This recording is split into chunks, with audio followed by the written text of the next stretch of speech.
All right, we are live.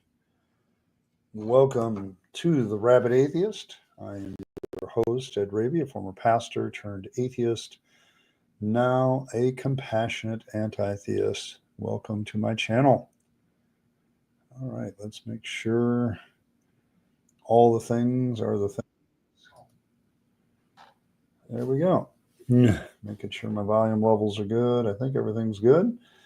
All right, but welcome to Deconversion Hangout. If you are deconverting and want some advice, if you are questioning your faith, you're more than welcome here. This is kind of a preaching free zone, so you have been warned, theists, to keep your preaching at home. So a little bit stricter in monitoring the theists in this room, a little bit more moderated. But we always have those who try to hijack the stream every deconversion hangout. So we'll see if that happens again or if people have learned their lesson. But basically, this is a support stream for anybody who's going through deconversion, has questions about it. I'm here to help everybody as best I can. I'm not like a psychologist or anything, but I've been studying deconversion and been going through it myself for quite some time. So there is that aspect of it. So thank you very much. Just to mention about the goals, we make the goals for both ad-free streams and for a Friday stream where I'll be video reacting. I think I've already got the video in mind that I'm going to do. So we'll do that. And then also, we'll see if we get to the Saturday stream, which we still need 15 more super chats at the lowest level to do that. So that's where we're at. But let's see who's here. See, Martin is here. I don't know. Get some coffee. That'll be all right. Let's see. Fred is here, but only for a short amount of time. David was here, but he had to run. But I want to mention him that he was here. We have the cranky elder god in the corner. That's good. Always happy to have that. And let's see. John is here. Rimmer is here. Let's see. I know John from Hong. Yeah. J. Cal is there. And Lisa is here. Outstanding. Evan is here. Hey, J. Cal. Thank you. Welcome, citizen. Appreciate you. So thank you very much. I do appreciate my members. They keep me in that regular, steady state of not worrying about the YouTube algorithm the more I have. So thank you very much. Appreciate that. And Wolf is here.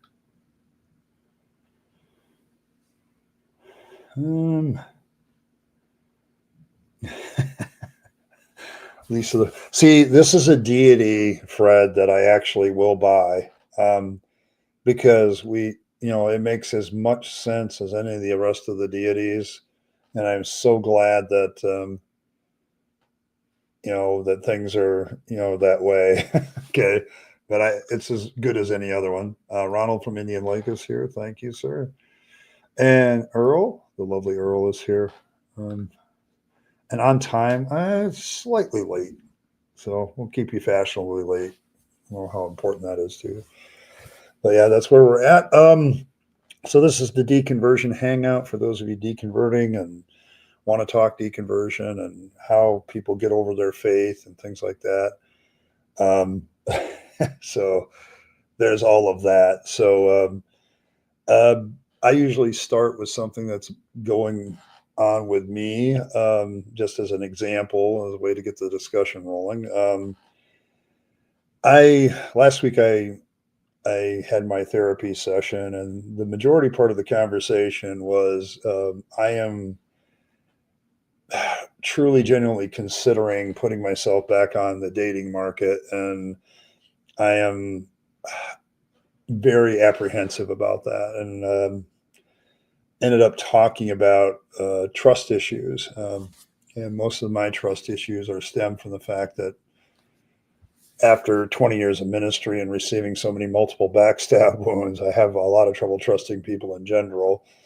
And some, and so that's an issue for me. But I also, all the loves of my life of the female variety have also kind of, uh, I won't say they all backstabbed me, but I'm pretty sure that one gave up and the other one did backstab me. So I'm having trust issues there too. And the reason that's a deconversion issue is like you have your religion that tells you what your relationship should be, right? And now I don't have that, dictate, and trying to figure that out is kind of an interesting problem for me. Hey, thanks, JKL. There's one. 14 to go. So, so, yeah, I don't know. I thanks. You're not my type. Yeah, I get it. You're not my type either, Fred. I'm happy to have you around. I think the only bromance I really have is asshole. So, and sometimes we fight. So there's that. Yeah. Okay. Yep. Yeah. Everybody's going through it. It's physical training and grooming. Yeah.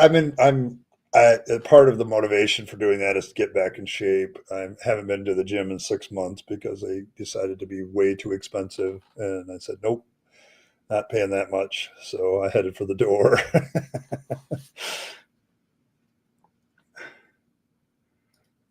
More than alcohol can fix. I suppose that's true. See, I get the risks. I really do get the race. There's that. Oh, there you go. There you go.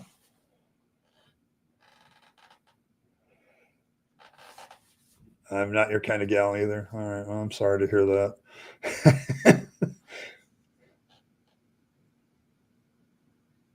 Oh, cultural and religious. Waxing the leg. He sucks. Yeah.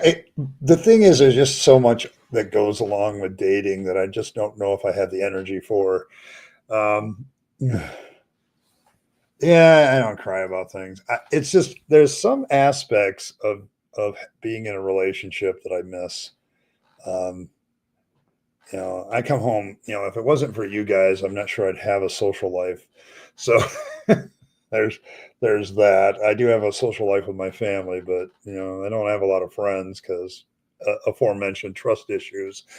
And it has to be something that I can control, and it does create a kind of a problem for me. So um, there's that.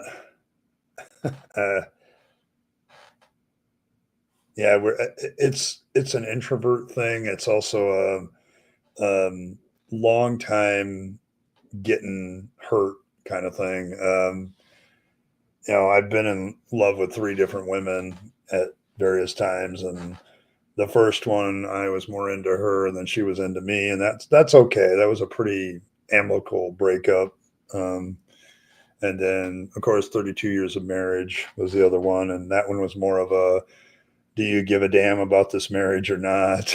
And I came to the conclusion that she didn't really give a damn. So, and I said, well, I'm not going to be the only one in this relationship that gives a damn. So, so I walked away from that. But then, of course, my affair girl, when I was still in the ministry, um, that one hurt. That was a backstab. So, um, but I've been considering against my better judgment to get out of the apps. Yes, I feel you, Wolf. I really do. uh, yes, it aged worse than milk, Martin. I know it. Yeah, no. I don't think anybody wants to watch anything involving women and Mel Gibson ever again. So, yeah.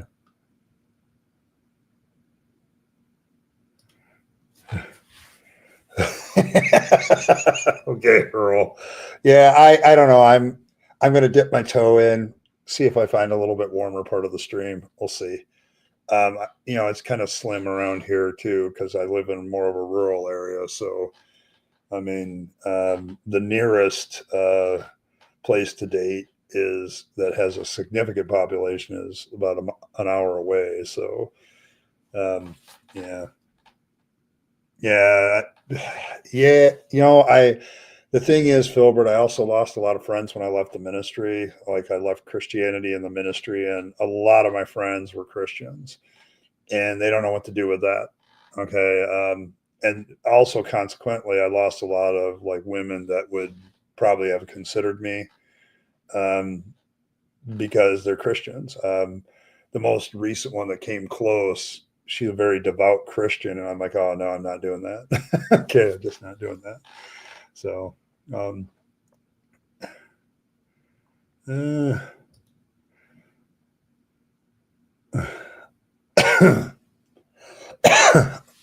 you're disappointed. Okay.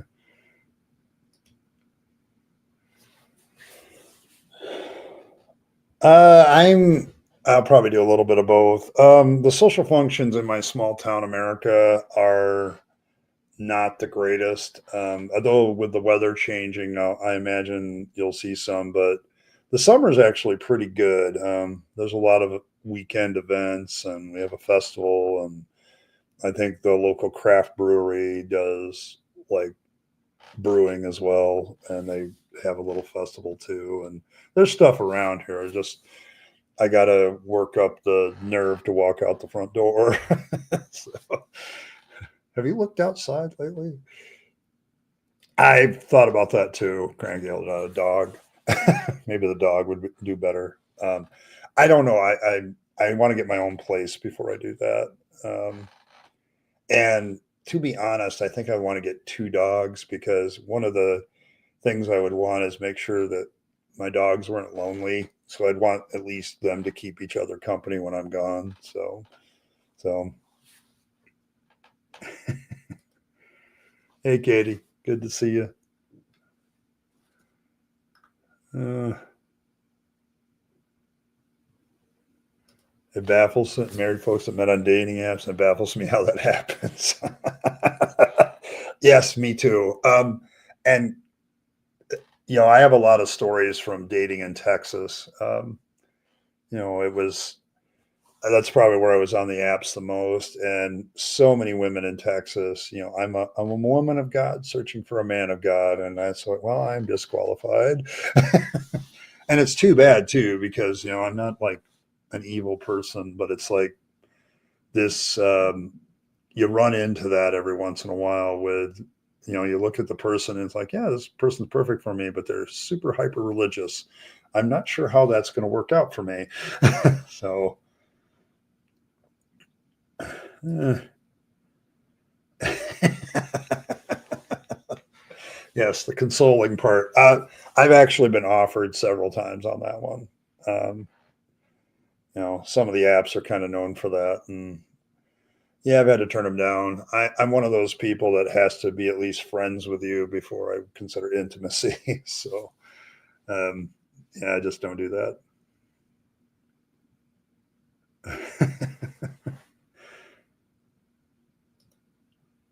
Yeah, bunch of demanding ingrates. Yeah, I know. See, I want to get at least two and two dogs, and then that way, when I'm gone, they can keep each other company. But I've always people ask me, why don't you have a dog or a pet now? Well, one, I live in an apartment, and I don't want to give up my security deposit uh, simply because I dogs live here. But no makeup or bra required. Yeah, I mean, for you ladies, it's a lot of extra work. I just take a shower and comb my hair, comb the beard now.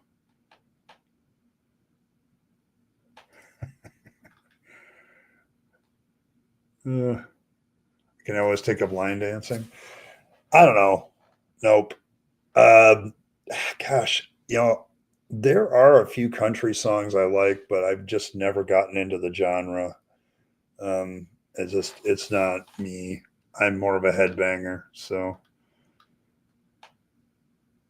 yeah, that's the other reason to get a dog. Walk your dog. You'll have people come up to you. and greet the dog. Yeah, Fred doesn't wear makeup or a bra either. I find that shocking, Fred.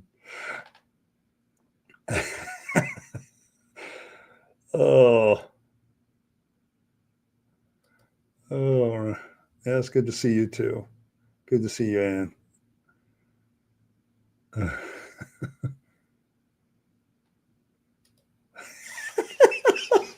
You see you. Oh, nice car. I do have a decent car. I do need to keep it clean better though. It's the one. It's funny. Like all of my shit is clean in my apartment, but my car is not. It's the one place where I'm messy. So yeah, it's when you consider if you're deconverting, okay, and you're considering a long-term relationship with another person, and the Christian, the religious Christian thing comes up for you because I've had the experience in Texas where somebody did date me and then started to talk about their church. Okay, I've had the experience where this one lady was very interested in me. She said, "Wow, you look like you're right up my alley with same hobbies, everything. We're both introverts, checking off the list. But the top of the list is I want a man of God." And I'm like, "Well, I'm not that. You need to read my profile." And and when that happened, she's like, "Oh, thank you." And it's like, thank you for your honesty. And so most men would have just not bothered. And I'm like, that should tell you something that maybe the non-Christian men are more honest than the Christian ones, So I'm pretty sure you weren't. Oh, yeah, this is the thing that really bothers me about that aspect of the dating world, Katie, is like if you're looking for a man of God, I know too many men of God inside the church, and if they're single, they're hunting. Okay, they um it's not just about the extreme of what could happen, but it's like they're definitely like looking for somebody to basically screw. Okay, and they're not going to wait till marriage either. Okay, and they'll fake it, and oh, it'll be all right, we'll get married. And I've seen that happen. I've had women in my counseling office when I was a pastor that happened several times. And it's like, well, he was such a good man of God. It's like, no, he's not. Okay, he's not even close. Okay, he's just using it because then you think better of him because he's in church, and really all he's doing, he's just found another social venue to hunt in. So there's that aspect of it. I saw that a lot. The places this chat goes, yes, I'm amazed as well. Living under an overpass. Oh my gosh.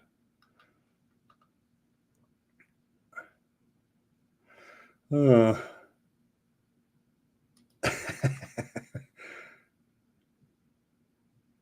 Jewish girls are easy, just ask Yahweh. Yeah, he did get a pretty easy pass for Mary, didn't he? That's kind of a yeah. It's a when you consider the sexual practices of Yahweh, he has a few. There are a few. He used to be married to Ashtaroth, but he dumped her. So yes, this is. I'm going to tell you, the people when I was a pastor, I was the most nervous about was single men in the church, especially if I had single women, um, because I knew they were hunting. Okay, and the thing about religion and sex is there's so much suppression of it that a lot of stuff happens behind closed doors that you never hear about, or if you do, you're not surprised. So, and as Katie points out, there's also married men that are also hunting the single girls too, and it gets interesting. I remember when, gosh, this is one of my very earlier church experiences when it came to light that this one deacon had several women in the church that he was having an affair with. Nobody was really surprised. Okay. But at the same time, they had to suddenly do something about it. And it always made me wonder, like, Pentecostalism is highly emotional. And I think in that atmosphere of highly emotional, um, you can make the spirit say anything you want it to say. Well, I think the Holy Spirit is just leading us together in a certain direction. Yeah. And um, I don't know.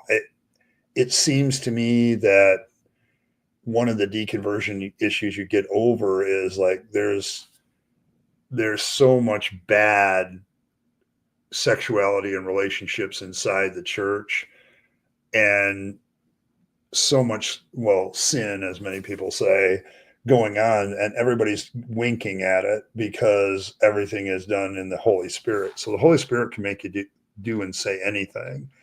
And I was always worried about this, the guy that had just found Jesus, as Earl points out, found God.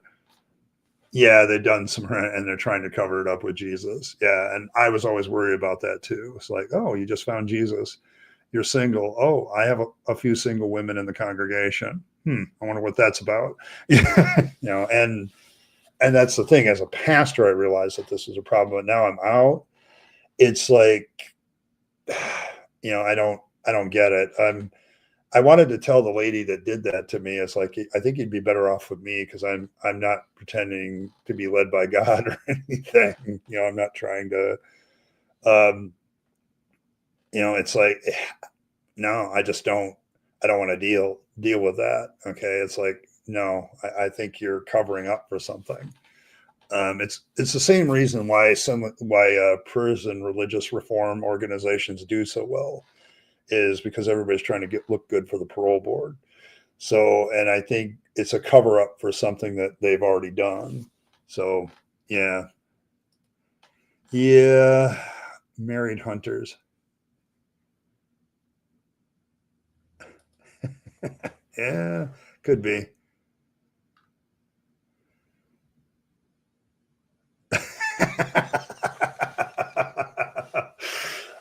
How God was created, especially Jesus. The Jesus God was created by that. No, nobody wants to talk about it, but when you interpret what God says to Mary, it gets a little bit weird. Okay, the Holy Spirit will come upon you, and the power of the Almighty will overshadow you. It's like, okay, what's going on there? So there's that. The devil. I don't know.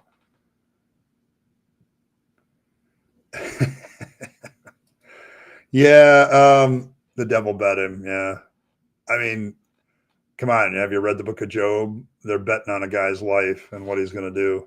So God has that penchant to lay down a bet. Yeah. Yes, exactly.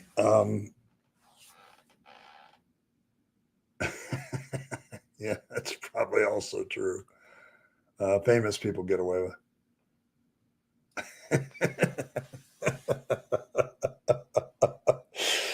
Oh, I love you, Martin, because you always do descriptions of the streams in the comments section so people know what it's about, at least from your perspective. But yeah, I could see that one. Um, uh, but yeah, it's the real problem I had with a lot of the things as a pastor was I knew there was a lot of secret affairs going on, but I just couldn't prove it. But you could tell how people reacted to each other. Like if you got a married woman who's reacting to another married man who's married to somebody else in a certain way, you kind of guess something's going on. And yeah, and church was the place they met. And they're rationalizing it the whole time, that, and in the Pentecostal church as well, the Spirit is leading us towards each other, it's like, and we're trying to get more closely intertwined, we'll just say, in our relationship and draw strength from it. and all kinds of shit like that was said. Yeah, it's been somewhat of a party.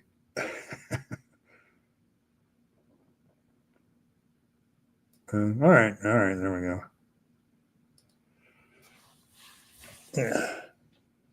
Yeah. Summary: it fucks people up and makes rates of abuse skyrocket. Yes, I would agree with that. I think the thing with religion is you learn to rationalize just about anything, and so you begin to rationalize bad behavior. Um, but yeah, the I was probably one of the, I lost track of the number of my fellow ministers that got caught engaged in an affair when I was in the Assemblies of God. It happened quite often. And it's all based on that. I'm the spiritual guy. And it's also women get attracted to that kind of male personality that's led by God, like he's the man of God and I want to get close to God. There's actually a mentality that exists there too. And it's all the religious aspects of it. And that's why I have a problem dating somebody who's religious, because I'm automatically cautious. Like, what is your shit? Okay, what is wrong with you? Okay, from a sexual relationship point of view, what is wrong with you? And it's the purity culture aspects of it. So, yes, very, very correct.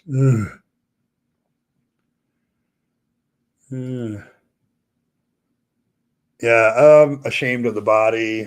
That's actually something that I fought against when I was a Christian, because I felt that the purity culture aspects of dress and fashion and all that stuff were wrong even back then. I'm like, it's not about the body, you know. But yeah, yes, come upon you. The Spirit of God will come upon you. Yes, change the word just slightly, and you'll get the joke. uh, I'm not really familiar with that book. It's an old book, obviously, so maybe that's why. But yeah, I can see what that would be, because I know there are predatory men that go to churches, and the reason they go to churches is it breaks down. Like, normally a woman has all her defensive barriers up, but at church she lowers them because of the God thing. Okay. Oh, he's a man of God, so I don't have to be as cautious around him. Bullshit. You probably need to be doubly cautious.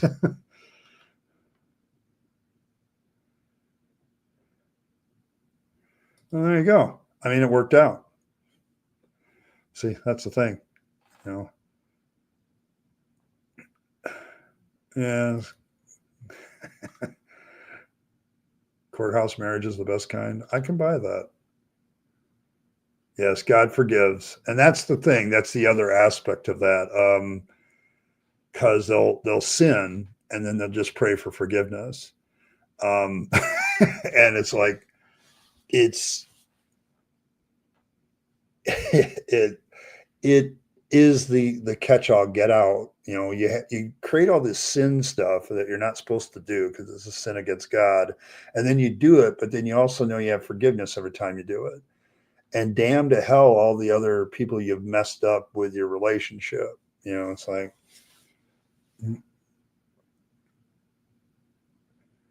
yeah, I don't think cheaters are. I'm now having been through that myself on the side of being the cheater. Yeah, it's why I probably will never do it again, because I now realize it was so obvious and everybody picked up on it, but nobody was going to say anything. So luckily that relationship never got physical, but yeah, but I get that now. It's not it's much more obvious than people think it is. And when I was a pastor, I used to see it all the time. I'm like, you two are banging each other, aren't you? And you're not even married to each other. You're married to other people. So, like, uh, I would say, um, see, I have this problem with religious people and politicians because they both use the same kind of tactics and they both are on the same power trip. One just uses an imaginary character and the other one uses government. and power. So it's a power dynamic. If people perceive that somebody has power, they have a tendency to be more attractive and more things like that for some reason. So there's that. There's always lucky or unlucky exceptions to the rule. I would agree with that.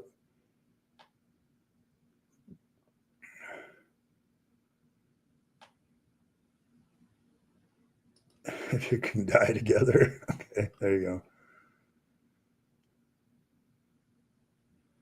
Now allow you to state your religious beliefs and that dating a religious person is a deal breaker. Yeah, I've done a couple of those, Earl, where I've put it highly religious person is a deal breaker for me.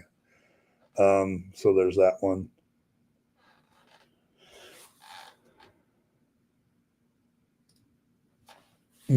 Yes, the forgiveness justifies reoccurring affairs, and Tammy Gibson is absolutely correct. Okay, she's dead on there. The way that forgiveness is taught in most churches, you can do any sin and get it forgiven. Now, if you go to certain fundamentalist holiness churches, they would argue against that. But the problem I had is when I went to fundamentalist holiness, girls wearing their dresses down to their ankles kind of thing and all that, I felt that there was more sex going on there than I did in ones that were less oppressive. Okay, because it's even more sneaky, it's more dirty, and the young people in particular are attracted to it. And so, the more you make it a forbidden fruit, the more attractive it becomes. And I used to see this in the church all the time. It's like, the more I look back at it, even I'm like, man, there was shit going on that I probably didn't even notice, but it was because there was other things that were just obvious and in my face. So, but yes, the forgiveness aspect justifies a lot of affairs. I mean, look at what Jimmy Swaggart did back in the day. He immediately wanted forgiveness and to go right back to being in the ministry. Like, I screwed up. Sorry, I screwed up. Let's go back to where we were. And he just couldn't get it. So it's kind of universal that this idea of forgiveness is, oh, well, God forgave me, so you have to too. So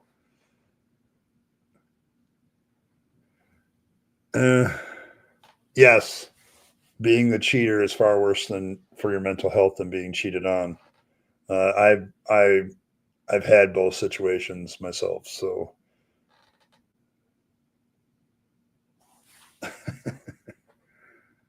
uh, I think so. Power is always attractive to anybody. I would argue that men are also attracted to women in power, because it's like for many years of history, it's been like an anomaly.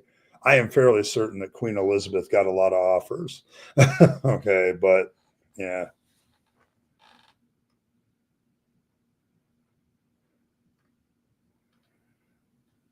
I don't know. Sure, they're dice rolls.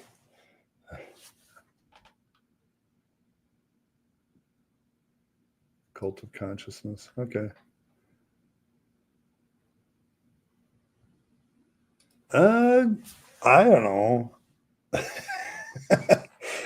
I've been with other pastors before in a couple of streams, so it's always an interesting take. It's like I said, Durante Lamarne, I mean, almost had a thing on the Harmonic Atheist channel, but that kind of blew up because of technical difficulties, and we never really got the band together. But I've always thought it would have been an interesting one. Asking pastors why they deconvert is always an interesting conversation in and of itself. So,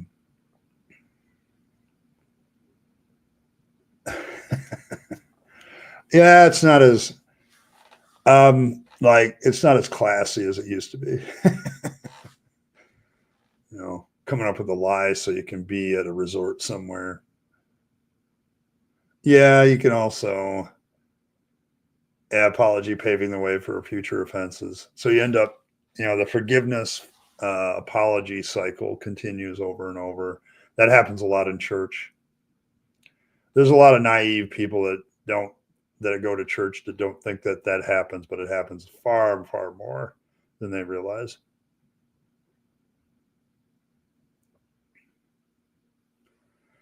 All right, there you go. If you're happy, Fred, I'm happy for you.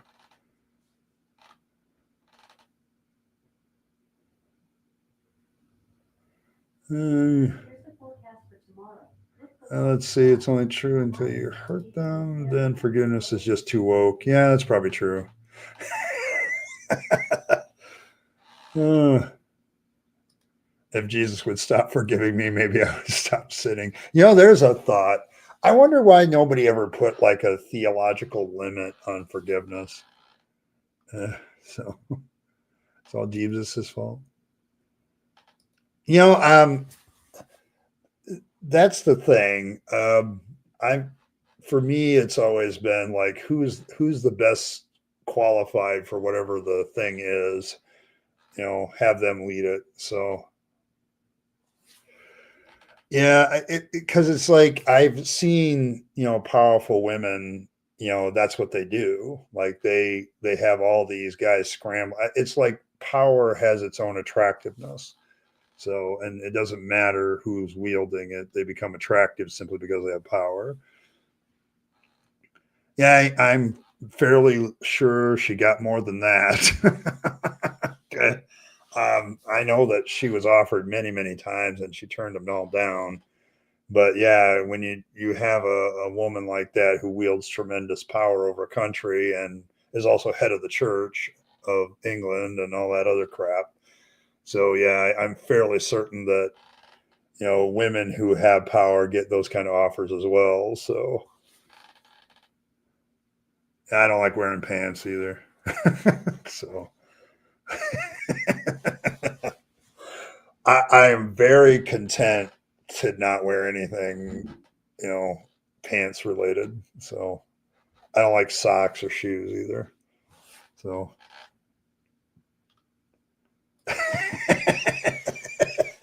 it's Ryle, you've discovered the secret to happiness.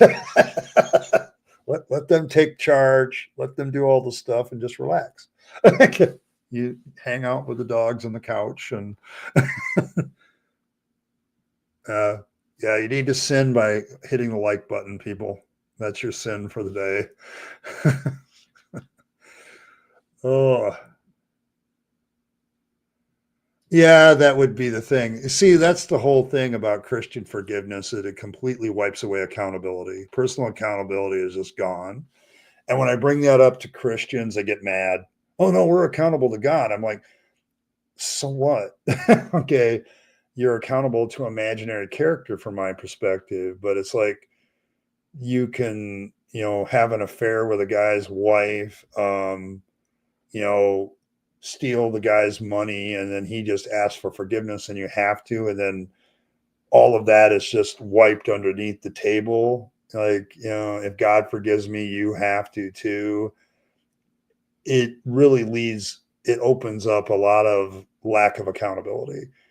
Um, it's like I mean, if I look at it logically, like somebody like Carl Sagan is roasting in hell right now, who never hurt anybody. But if the worst axe murderer in the world gives his heart to Jesus in prison right before he's executed, he's in heaven. That doesn't really make a lot of sense to me. And I don't think it makes a lot of sense to others. Where's the accountability in that?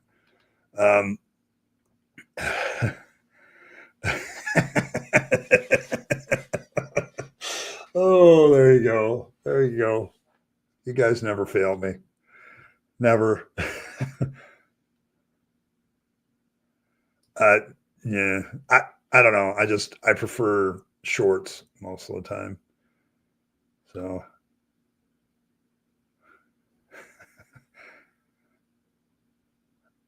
probably it could be.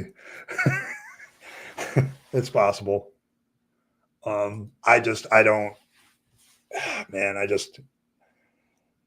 my skin is just too hypersensitive to wear too many clothes most of the time. So, and when it gets hot, yeah, if you want to come over to the house, you better call first. Just saying it. I never stand up in my streams. Yes. I'll start that rumor. Well, we can have that one. I'll let that one go.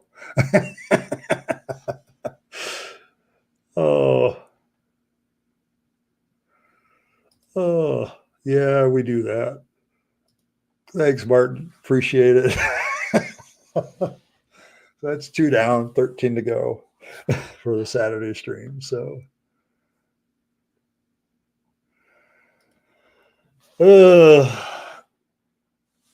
yeah, I don't know. I now think that Christian forgiveness is what sets up these cycles of abuse inside of churches. It's like, it's the justification to sin against others, knowing full well that you can just ask God for forgiveness. It doesn't matter if the person you wrong forgives you, or you make restitution in some way. Hell with that. God forgives me, so therefore you have to too. It's really a way of getting bullshit stuff done to other people and then getting off for it.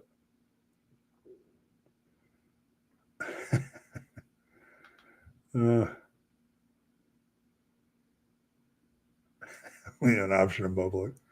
Clothes always optional. I live alone too.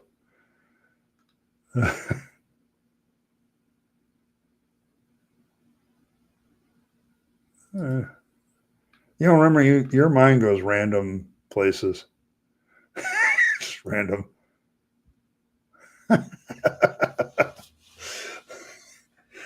Oh my gosh. I don't think that would work. As Earl says, oh my God.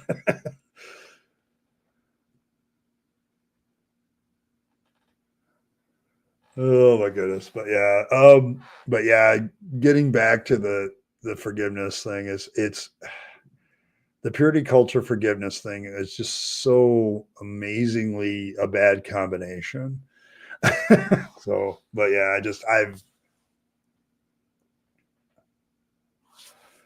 that's possible. It's just when I consider who's in hell, okay, and who's in heaven, I have to ask the question. This is obviously not a merit based system at this point.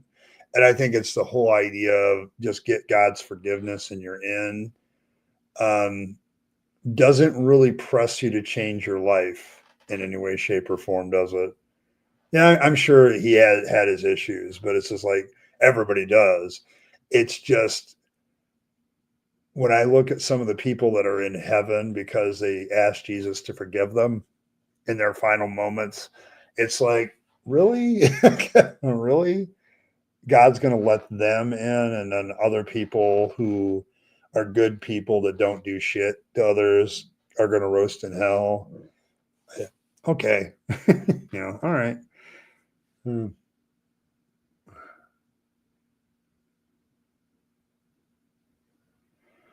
Yeah, you get trained to be a doormat too. Like you start to accept people's forgiveness that don't merit it, and that's why I don't do it. I've had that conversation before on the channel, and in particular, I think in this stream on Thursday, it's like you don't have to forgive people if they haven't really merited it. I know some people find that controversial, but it's like you can let go of the emotions of the encounter without necessarily forgiving them. Okay, I don't think forgiveness is is an automatic virtue. I think there's conditions to it. So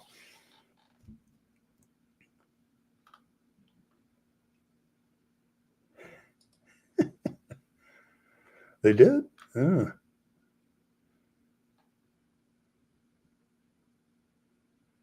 Yes. I haven't heard of that either.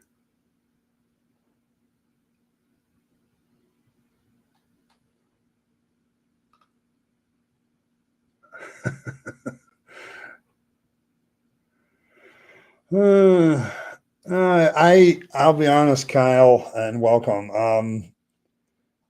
I I re- I still go with Mark Twain's comment. Go to heaven for the climate, but go to hell for the company. Because I do not want to be with a bunch of insufferable, holier than thou religious types anymore. And that's what's in heaven.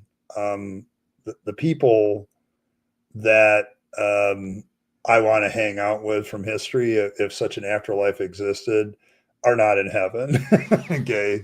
The funner people are in hell, probably. People that think, uh,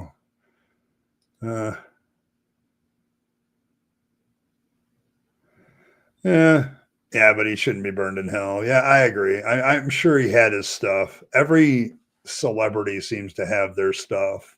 There's very few that don't, regardless of what they're celebrity for. Yes, and you bring out the other problem of forgiveness is that you can forgive everybody else. You have to forgive everybody else, but you're always supposed to think of yourself as a no good, rotten sinner. And so you're always repenting and always thinking badly of yourself. And if you do something wrong, people have to forgive you. And I suppose that's a bonus, but it really gives you a negative outlook about yourself. And I think people are a lot better than that. So,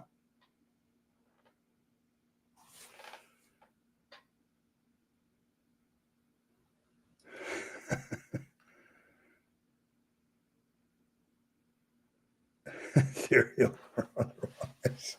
Okay. There you go. Now we know where Earl stands. All right. Yeah, she stands everywhere. Yeah, the thing is, take your inner critic. Like I have a very harsh inner critic without religion, okay? But throw on top of that the shall we say the catalyst fuel of you're a sinner and you're no good and God would throw you into hell. Um, just because you looked at him wrong. And that makes self-esteem really a problematic thing in Christianity. It's why they have to go back to church all the time, to get that boost of God loves you now. Because I don't know, it's the self-inflicted thing that Christianity does to itself, to Christians in particular, to themselves. I used to deal with so much people like I just don't feel good about myself. It's like I'm trying to be happy and I'm just not happy. And I think a lot of it had to do with that. You already have a lot of people with a very harsh inner critic, and you throw on the fact that they're sinners and can't be a say you can't be forgiven, or you're too evil all the time, and everything you think about and do is evil. You're always sinning in every thought, word, and action. It's like you can't escape it, and so it just makes you feel worse. I've never really met a Christian that truly, genuinely was an egotist unless the Christianity didn't mean anything to them. So, yeah, I think the self blame is actually more important than anybody else's. But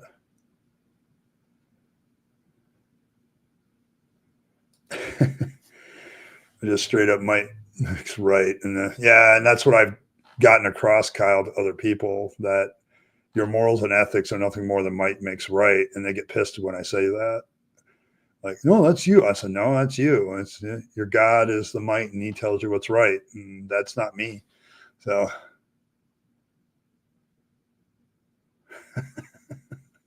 just make the delete.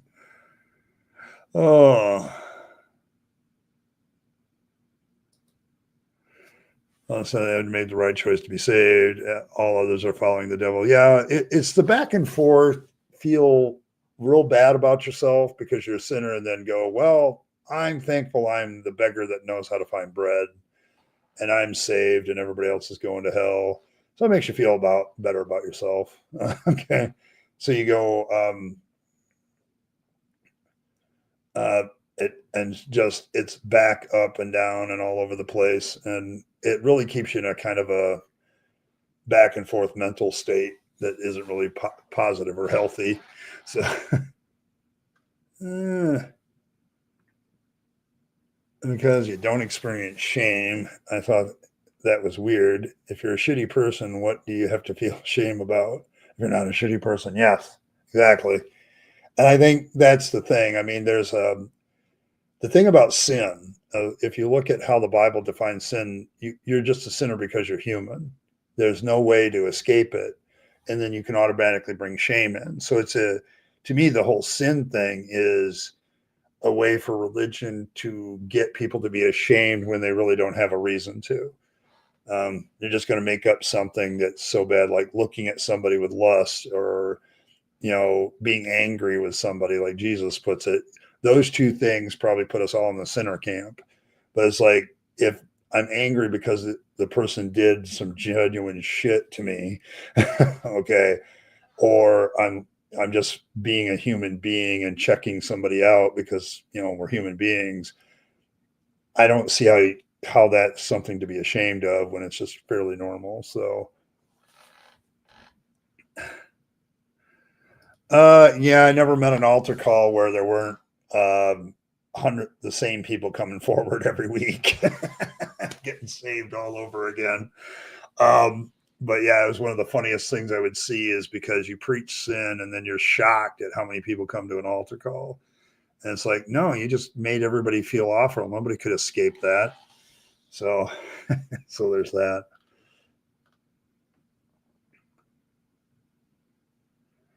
Yeah, I think that's part of it too. That's why people turn to religion. They just can't forgive themselves. And it's like, just forgive yourself. Figure out a way to do it. You don't need the religion to do it.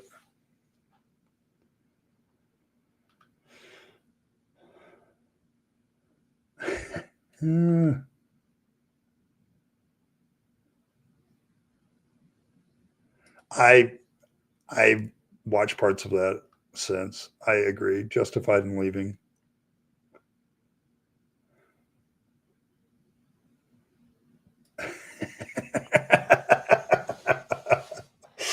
Yeah, you got to get rid of that desire for perfection there, John. Just, if I felt guilty or ashamed for every typing mistake I made in chat, I'd be perpetually ashamed.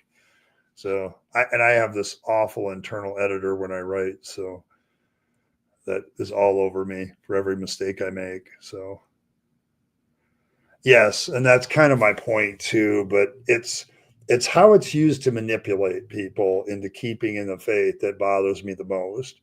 Because when I was a pastor, you kept people in the faith by, you're a sinner, you still need God every day, okay?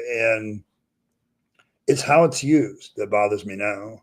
Um, and when it comes to forgiveness, I think some good points have been made tonight about how forgiveness, the biggest person you have trouble forgiving is yourself. And so people end up at the altar or doing whatever, and they end up this perpetual cycle. Okay, now you're free from sin, you're a child of God, and all this other stuff.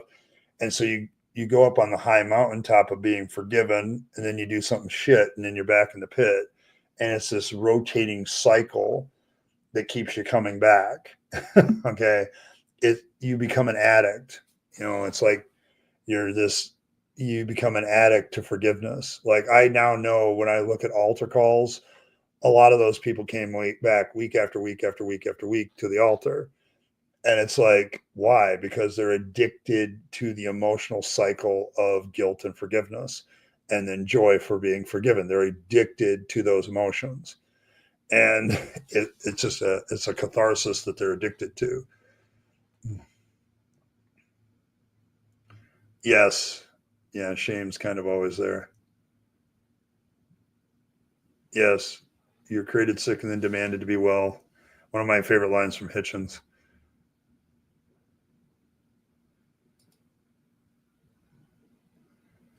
Yeah, it's the ill getting peddled. I remember I've had pastors in the chat who, when I tell them that, they get upset with me. But I realized that once I realized that it was a scam, I couldn't live with myself most days. I had to pastor church for 3 years, not believing in Christianity, and so yeah, it was rough. So um there is good reasons to judge, and there's good reasons to get angry. I think the no judgment thing, uh, it's amazing about when people are being shit, how much they throw that verse out, don't judge lest you be judged. And it's like, well, that just tells me that you're up to something and you're doing something you're not supposed to do. Otherwise, you wouldn't bother throwing it in people's face. Because if you really are above board, you don't fear judgment. Like if you're being honest, what fear do you have of judgment? Only people who are afraid of being judged and they're doing something wrong, they're the ones that are afraid. Um,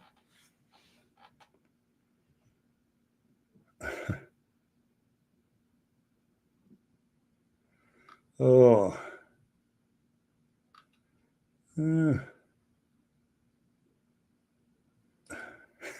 He accepted the feeling of being ashamed. Okay, fair enough. Uh, you never make a mistake. Everything's always intentional. That explains so much, Fred. It really does. Oh, oh. Yeah, you can do it 3 times a day if the devil tells you to do it. That's true. Yeah, you're not saying you're a sinner. And it has nothing to do with morals. That's the other thing that I got into when I was a Christian is like, how does sin have anything to do with morality? Um, that was a question that a lot of my fellow pastors at the time could not answer, at least not effectively, because they started it. I can believe that, Earl. I find it hard to believe. I don't doubt that for a minute.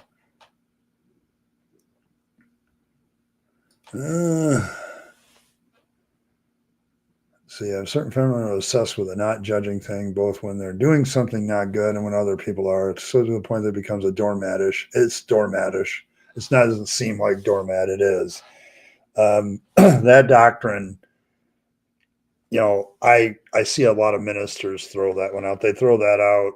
When I was in the assemblies, they also threw out the expression "Don't touch the Lord's anointed" a lot in reference to David. Um, And so you created this situation around the preacher that he could do no wrong. Okay. And you shouldn't judge him when he does. So it it created very dangerous situations. We talked about some of the things. Yeah, it's and it's interesting that religion is the one that says it, isn't it, Fred? That you're not supposed to judge. Because they don't want any scrutiny. Religions don't want you to scrutinize the religion because then it kind of evaporates. Yeah, I'm not. See, I've gotten away from the whole like this whole discussion of purity culture earlier in the stream and some of the effects it has on me now when I'm trying to date. you know, um, like I don't want anybody hyper religious. I have no intention of dating anybody hyperly religious because I figure they're hiding something, and and my experience usually bears that out. Uh, so yeah, it's I honestly I think the whole idea that I've been made pure by Jesus is really a high horse feeling. You're right about that. But then it goes back into this. I really saw people in my church that were just addicted to this. I'm an awful person and God forgives me and now I'm a good person circle. And they did the altar every week for that reason. So they love the emotional high of that. And the lower into sin you sank, then when you came back next week and you had this high where you went right up and all these things were forgiven, it just made the high higher. And so they would get into this cycle of how much can I sin so that when I go to the altar this week, I'll feel better and better about it. And I'm just kind of, it's one of the things I observed. And it's just like, that's not really what this is supposed to be about. That's what I'd said as a Christian. Now I'd be like, yeah, this is how religion keeps you in. So, um, I think when you deal with childhood brainwashing and the born again experience, it's a good combo to keep people in a religion. And any religion that has something like that will do that.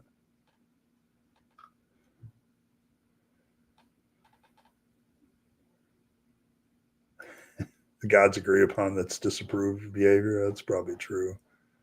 Who controls the gods? So, yeah, I mean, you might have got lucky there, Cranky Elder God, going to a Catholic school. The corruption's kind of obvious. So, yes, the idea of purity and sexual purity is kind of gone from my brain, Earl, and I think it needs to be expunged by everybody who deconverts. Get rid of the idea of sexual purity, and your life becomes a lot more guilt free.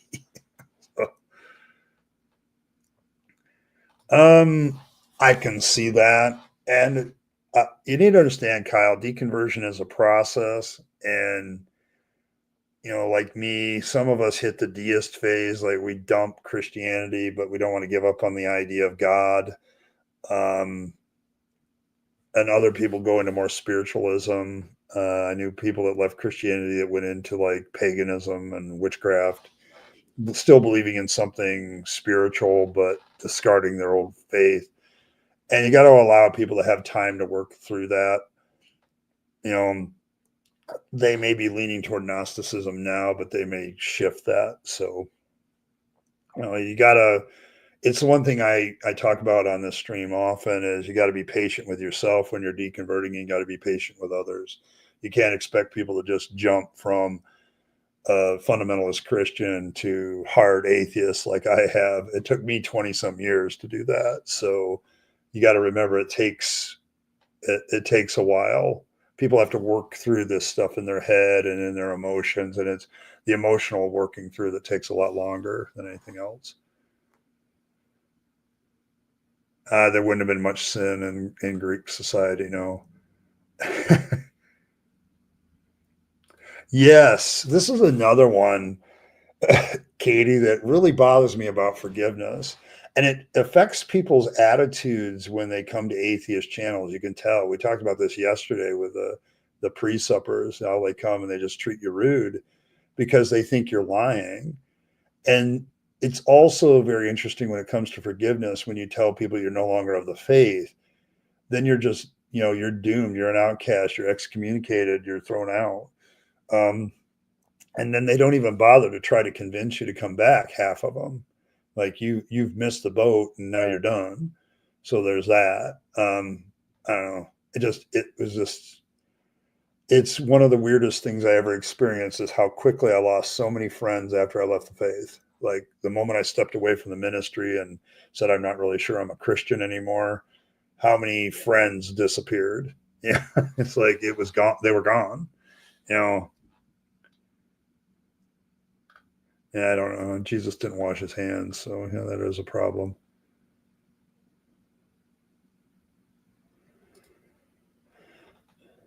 Yeah, yeah, they do. They do get upset about other people's religious. Yeah, it's a circle jerk. I, listen, if you ever get, I don't know if you've ever been to a Pentecostal like evangelistic service where they have altar calls on the reg.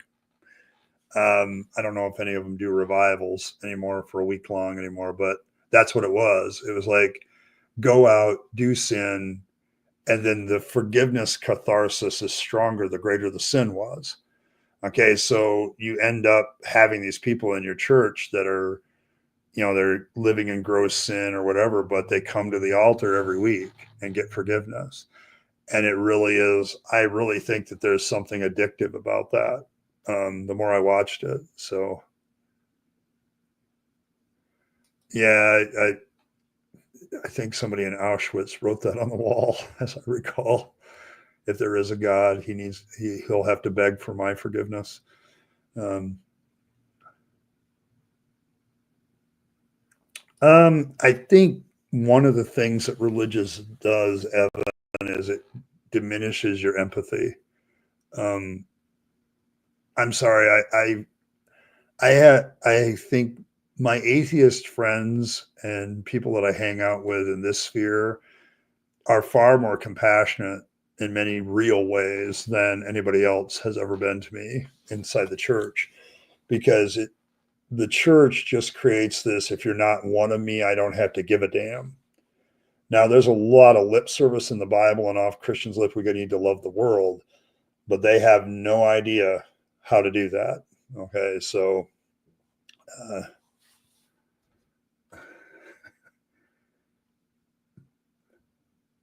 yeah, we become damaging to the world, and so therefore we need to be opposed. Yeah, I'm a hard atheist. I'll have to remember that. Yeah, Kyle, you just gotta be patient. People have to process things themselves. I there's a I don't see him tonight, but there's a guy who came to me, started coming to this channel about probably 6-7 months ago. I don't know about as long as he's been a member of the channel, but he had just come out of Christianity, and right now he's in the stage of, I really want to believe that there's still a God. Okay, I know Christianity is bullshit, but I really want to believe that there's a God, and he's going through that. Okay, and I went through that, so I'm like, yeah, sure, go ahead. You're still always welcome. you know, but yeah, it's kind of one of those things. So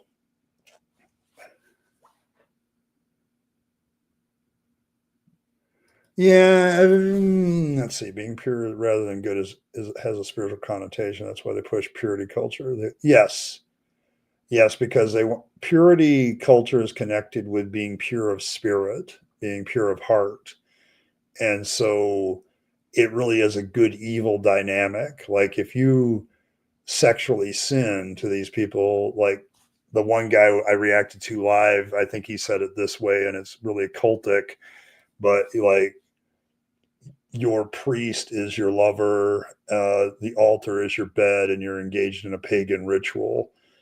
So when you're sinning, that's what's happening when you're doing sexual sin, is you're inviting evil spirits into the thing. And that's the mentality that some people have about this. So yes, it can. Um, I know people right now who are deconverted that are still going to church. So, and it's more the social thing, and they don't want to create waves. So, and I feel them. I do. So, thank you, William. Appreciate you. So that's 3 down and 12 to go for a Saturday stream. But thank you very much. I appreciate anybody who supports the channel. I've even had theists support this channel because I like the dialogue.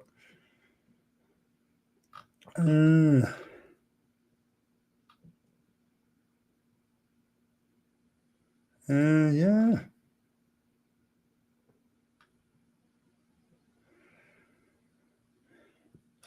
Father was abusive, so he got lucky. That's good, I guess.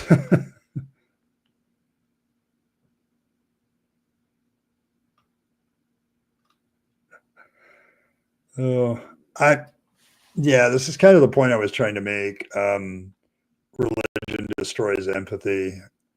You hear the story of Noah, and you definitely, Katie, you're thinking, what about all the animals? What about all the people? And you're told their priorities are messed up. And I get that so much. But it's like, those were evil, sinful people, so they deserve to die. And then now you're thinking, I don't want to be one of those evil, sinful people that deserves to die. So it attacks not only the empathy you have for others, but for yourself. Okay, like you have to be this right kind of person to be deserving of life. And yeah, the amount of empathy that religion removes because of its inherent tribalism is just amazing to me. It's one of the things I'm glad I'm kind of getting over there. Oh, that's fine. You just don't believe in Yahweh. Okay, fair enough. I mean, I have plenty of people that believe in something at tenure, but thank you for the donation nonetheless. And you're on your journey, so as long as you're on your journey, I'm good. If you're not trying to impose your stuff on me, I'm good too. So, oh, yeah. they've done it because they want me to treat them well or better than others, and I've had to shut them down. But I had one guy came around and long before I hit 1,000 subs, that was a pretty good theist. He just asked a lot of questions. We debated well, but he was never insulting. He never said that I was morally bankrupt. But then we got into a discussion about morality, and I think I made a couple good points about him that he was more moral than the God of the Bible, and then he disappeared, and I haven't seen him since. And he literally is the first person to give me a super chat ever, and I haven't seen him since, and I don't know. Like, that's the thing about theists when they come to this channel. I don't know where they're at. They're questioning. They want to get a different perspective. It's not always that they want to be, presuppositionalist assholes. Sometimes they're questioning things, and they just want to be a part of a discussion where they don't have to worry about things. And I think I hope that's one thing we do here. Okay, Earl. Oh, oh.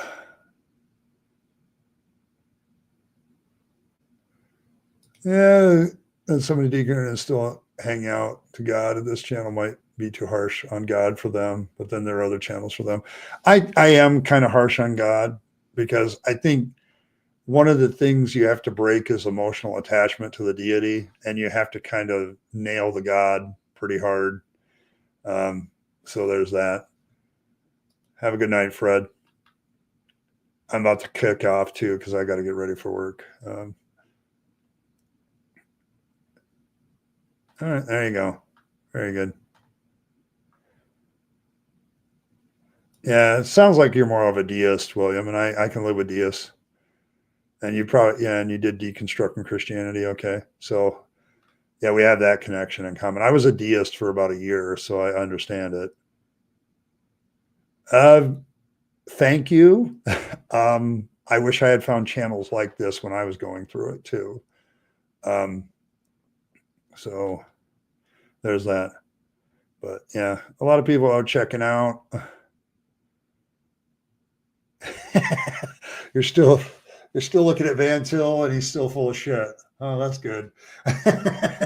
That's good. Oh, thank you, Ronald. Mr. Gorbachev, tear down that Saturday episode wall. Okay. Well, we're 11 away, and we have a stream tomorrow, so that'll be your guys' chance to put that one over.